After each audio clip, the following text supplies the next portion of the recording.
I am delighted to be spending time with you talking about Guinness here in Dublin, my hometown. I lead our marketing global brand teams across Guinness, vodka, including Smirnoff, and liqueurs, including Baileys, also made here in Ireland. Now, these are scale brands with similar characteristics and footprints, so I have a great opportunity to apply learnings across them. I have been with Diageo for almost 28 years, but my love for Guinness actually predates that, as my father had a pub right here at the gates of the historic St James's Gate Brewery here in Dublin. So I grew up with that smell of roasted barley in the air, and I almost feel that Guinness is part of my DNA. So today, I'm going to talk you through the details of how we have built and how we will continue to build the Guinness brand. Now, we have an amazing history with Guinness, but we are never complacent. And I'll set the context for our success before explaining our strategy and our growth drivers in more detail. You will then hear from Barry, Nuno, and Laura on how they have successfully implemented this approach in their markets. Diageo brand building is an established strength across our portfolio. We regularly refresh our training on the Diageo way of brand building and view our employees as 30,000 brand builders. And pride for our brands and their heritage is a massive part of Diageo employees' pride in what we do. And it's often mentioned by those newer to the company as something really unique and special, and perhaps that's something maybe worth asking Nick about later. Now, core to our brand building approach is building meaningful, distinctive, and salient brands. And that is simply marketing language for consumers knowing and liking what each brand stands for, thinking that it is relevant for them, and ensuring that the brand is top of mind in key occasions, and then that they can find our brands distinctively from alternatives. And this needs to be consistently executed everywhere that consumers see our brands to ensure that they're front of mind and are brands that consumers think about, and that's known as mental availability. And then that they can easily buy our brands in the stores or bars whenever they want to, at the right price, format, and for the right occasions, and that is physical availability. Now that's important because brands that are meaningful, distinctive, and salient have more opportunities to premiumize, to generate consumer excitement and engagement, and to drive higher consumer demand through recruitment and growth. Guinness, over many years, has really exemplified this model of brand building. Deborah talked to you about our brand heritage and the many memorable and distinctive ads from Guinness over the years. We have a highly distinctive product and a long-established commitment to making sure that every pint of Guinness is of the highest quality, perfect physical availability. And this legacy has built mental availability for Guinness in an almost unprecedented way, delivering distinctive meaning with consumers and building an iconic brand. We have a track record of cutting-edge innovation across both liquid and format, staying salient and relevant to changing consumer occasions. From Guinness Draught, which was introduced back in 1959, to the Widget in 1988, which enabled a perfect pour of Guinness from a can every time. Historically, our approach to brand building was really heroed by epic TV ads such as the Surfer ad that you see on screen from 1999. An amazing, memorable TV ad, beautifully made, an epic single story, and voted by many to be one of the greatest ads of all time. And that approach certainly got people talking, and it stayed in the collective memory, building mental availability, and helping Guinness to have meaning and be known and loved all over the world. But the broader consumer context has not stood still, and we needed to evolve with this. So, while we have stayed consistent to these fundamentals, what they mean to consumers has changed over time. So we have had to evolve to ensure that Guinness is just as relevant today as it has been, and also to ensure that this remains the case for the future so the brand continues to grow.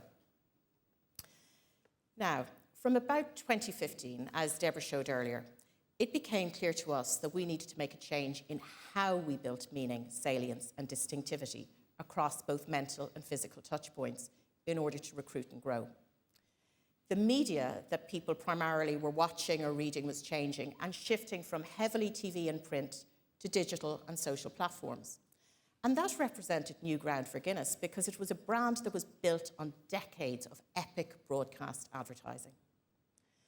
The way consumers socialised was changing, and we were seeing an increase in moderating consumption, premiumisation of the category, and increased at-home drinking moments, as well as new occasions, especially out of home in bars, for example, at sports or music event venues. The cultural mood was also shifting, and our dark, heavy, masculine perceptions no longer served us, particularly as we needed to recruit a broader and more diverse audience. The touch points of physical and mental availability were merging, with consumers now looking to their phone for inspiration when they're in store or purchasing from a website or just when out and about. And put simply, the world was changing to be much more fluid and dynamic, as was the marketplace, where we were also competing against the rise of craft and European premium lager. So we made a deliberate choice. We moved away from only focusing on major TV ads and significantly increased our social and digital content, partnering with our communities and with our influencers to make advertising that was relevant for them. We moved from perfection and prescription, you can only drink Guinness in a certain way, to breaking some of the rules that we had previously held, opening up the product to a new audience of consumers. We moved from a single occasion brand, typically drunk by a certain demographic in a very specific place at a very specific time, to having broader appeal and inviting experiences everywhere. And we recognise that in this connected world, consumers expect these brand touchpoints to be consistent and connected, from advertising to cultural moments and even to the quality of the product itself. We executed these shifts across Guinness while staying true to the Diageo brand building model. And importantly, we will continue to adjust and flex to changes in consumer trends and behaviours to make sure that the brand is as relevant and strong tomorrow as it is today. So let me take you through how this works in practice and what it means. You can see here the global pillars that form the basis of our brand activation worldwide and which connect Guinness with a new generation of consumers in today's context. The fundamentals of how we have built Guinness, and indeed all our Diageo brands, over decades that I talked about earlier remains the same. A brand with heritage, highly distinctive, with quality at the heart, and a brand that has powerful meaning for consumers, that's relevant in culture and salient in changing consumer occasions and media landscape. But how we do it involves a deliberate move to a more connected consumer experience. And the strong brand success is the direct outcome of this intentional strategic shift, and we believe there are compelling reasons why this should continue. Our activities or our growth drivers are all focused on building meaning, salience, and distinctivity to engage and recruit more consumers across both mental and physical availability, while we also ensure that we remain a premium brand. Now, of course, this is underpinned by excellence in digital and our use of data, precision placement of media, and our utilisation of Diageo tools such as Catalyst and Sensor ensure that our marketing spend is allocated to where it delivers best returns. We also leverage scale culturally relevant growth drivers such as sports, and that enables us to work much more efficiently because we're able to adapt and share assets and resources and ensure that Guinness shows up consistently across the world. You will hear from Nuno, Barry, and Laura as to how this is activated across our markets and how we deliver that global consistency, but with the local flexibility. And a great example of that is Lovely Day for a Guinness, a campaign that all three markets have activated uniquely to their local market dynamics while still being instantly recognisable. But first, let me talk you through a few of these actions in practice. We have a vibrant Guinness community around the world that are very passionate about the brand and very active in social media. And we have tapped into that to develop inclusive marketing, embedding Guinness in culture in a relevant way. We use social listening to identify emerging themes from our community, and we collaborate with those influencers, or as we like to call them, ginfluencers, And sometimes we take inspiration from what we hear and we shape that into ads, as you'll see from Nuno's presentation.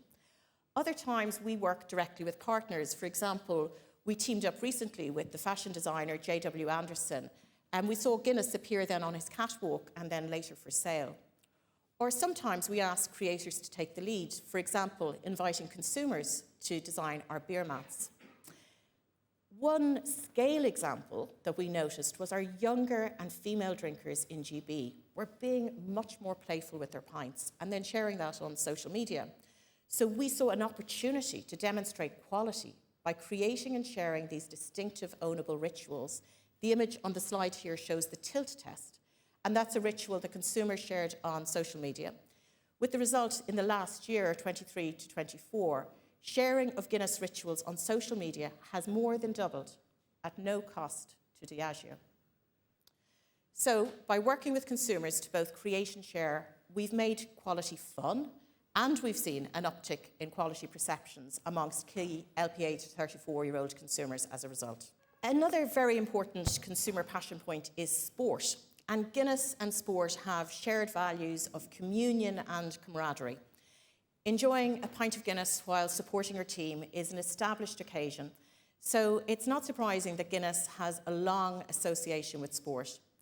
For over 80 years, Guinness has been one of rugby's biggest supporters, championing both the players and the fans, and that culminated in the signing of the title sponsorship of the Men's Six Nations Championship in 2019, whilst locally we also participate in the Irish Gaelic Games, in soccer in Africa and Asia, and in college football, the American kind, in the US. We have built strong capabilities and deep experience in how we activate, both at the sporting events themselves, in bars and at viewing centres, and in building association and awareness through media and matchday presence. We also fully leverage those opportunities. For example, at the Six Nations Games in the UK, we lead out with Guinness 00 on match days, and we use that as a great opportunity to raise awareness, but also to encourage consumers to try it. We have also used sport to make Guinness a more inclusive brand for everyone, and now we sponsor both the men's and the women's tournaments in Six Nations Rugby. We recently partnered with the sports footwear brand IDA to design a rugby boot specifically for women, which was a world first. This year, we also worked with key TV channels in both GB and Ireland to bring live audio descriptions to the Six Nations Championship, making live rugby accessible to more people at home for the first time ever, and Nuno will talk to more about that later. Last year, we joined forces with the Premier League, which has really supercharged our sports activation, and it matches our scale and our footprint, providing a significant platform to extend Guinness brand reach around the world. The opportunity for recruitment and growth from this partnership is significant, as Deborah has shared, with the Premier League enjoyed by 2.1 billion viewers in 150 markets. As Deborah said earlier, Guinness is an iconic brand. Its meaning and place in culture means that it transcends beer and indeed total beverage alcohol. When brands gain that type of status, there are distinct elements that are instantly recognisable, intellectual property. And for Guinness, this includes the harp, Arthur's signature, the font, and the liquid, of course, the iconic black and white.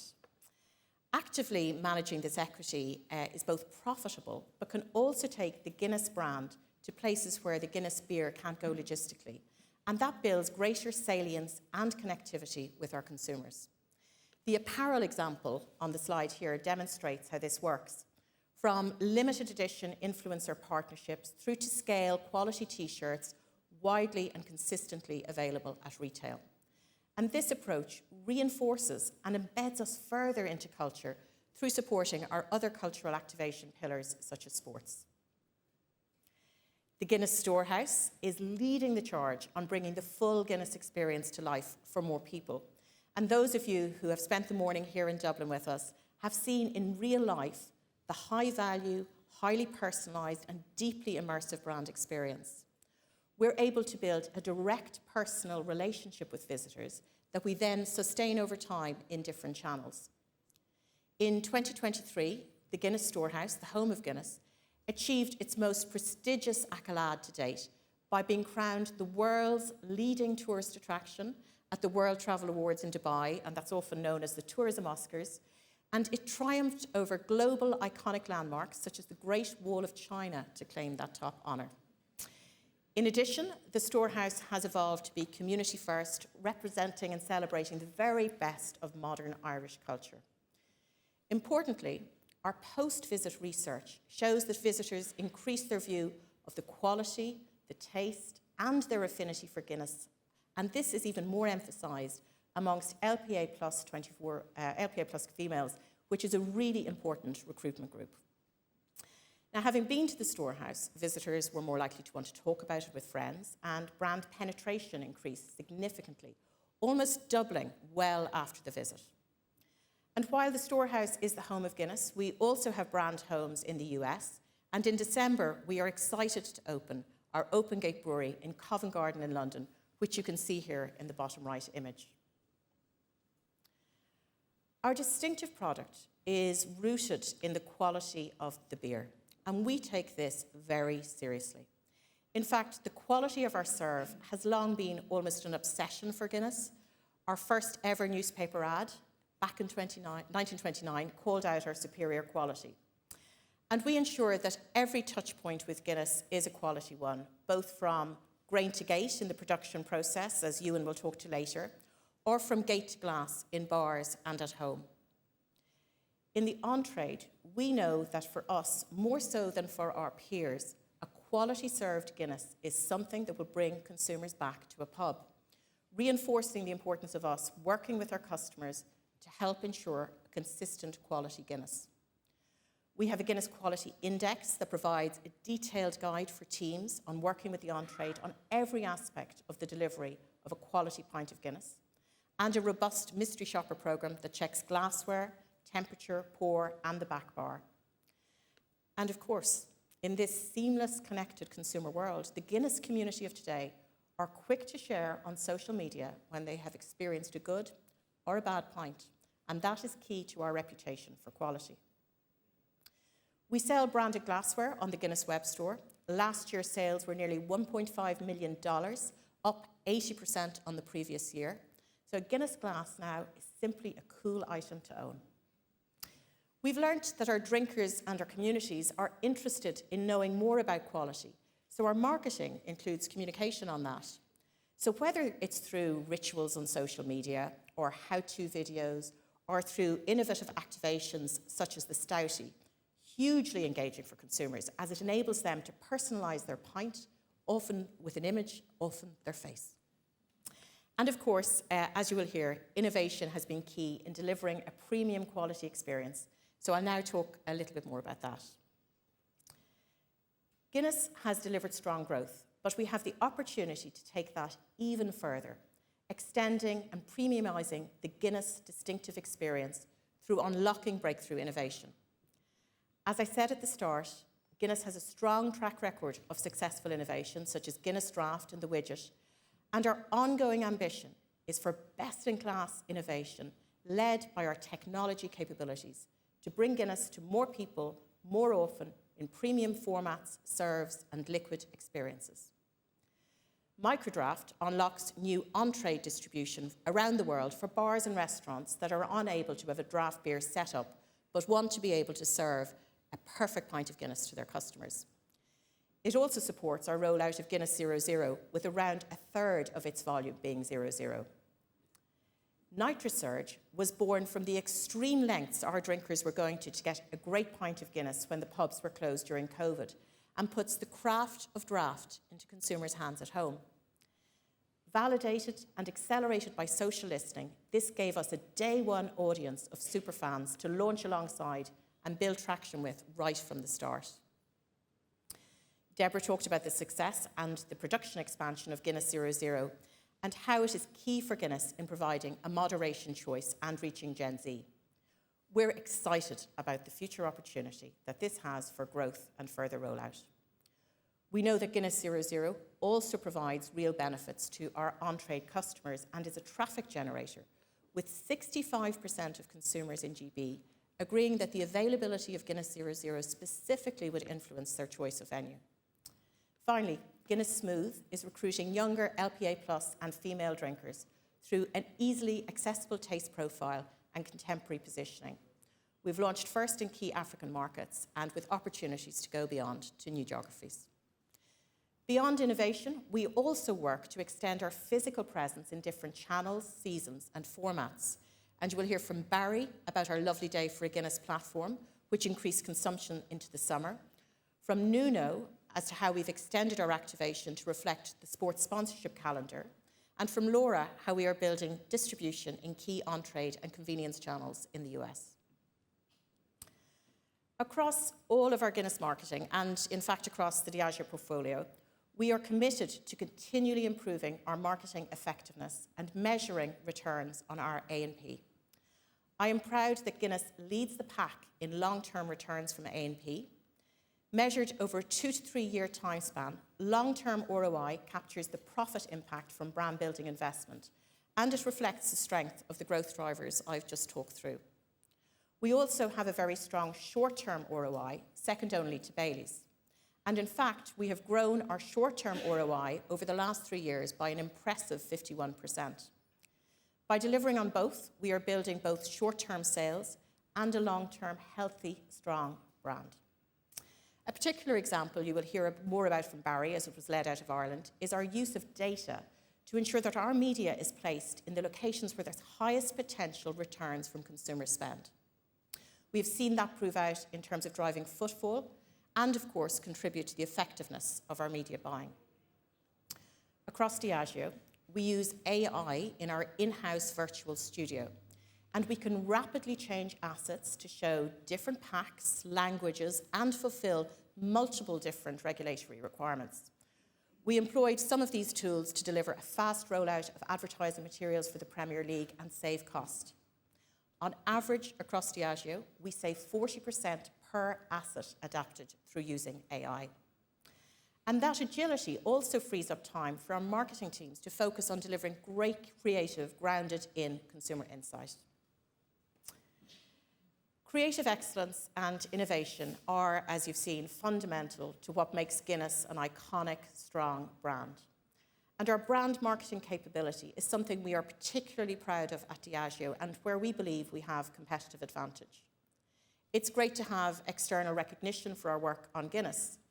In the last few years, highlights include winning a Cannes Gold Lion for the Guinness Clear moderation work that Deborah talked to earlier, 4 Red Dot Industry Awards for the strength of our dispense innovation, Brand of the Year from Marketing Week, importantly voted on by both consumers and the industry, and most recently 2 IPA Effectiveness Awards, including the prestigious President's Prize for Next Generation Brand Building.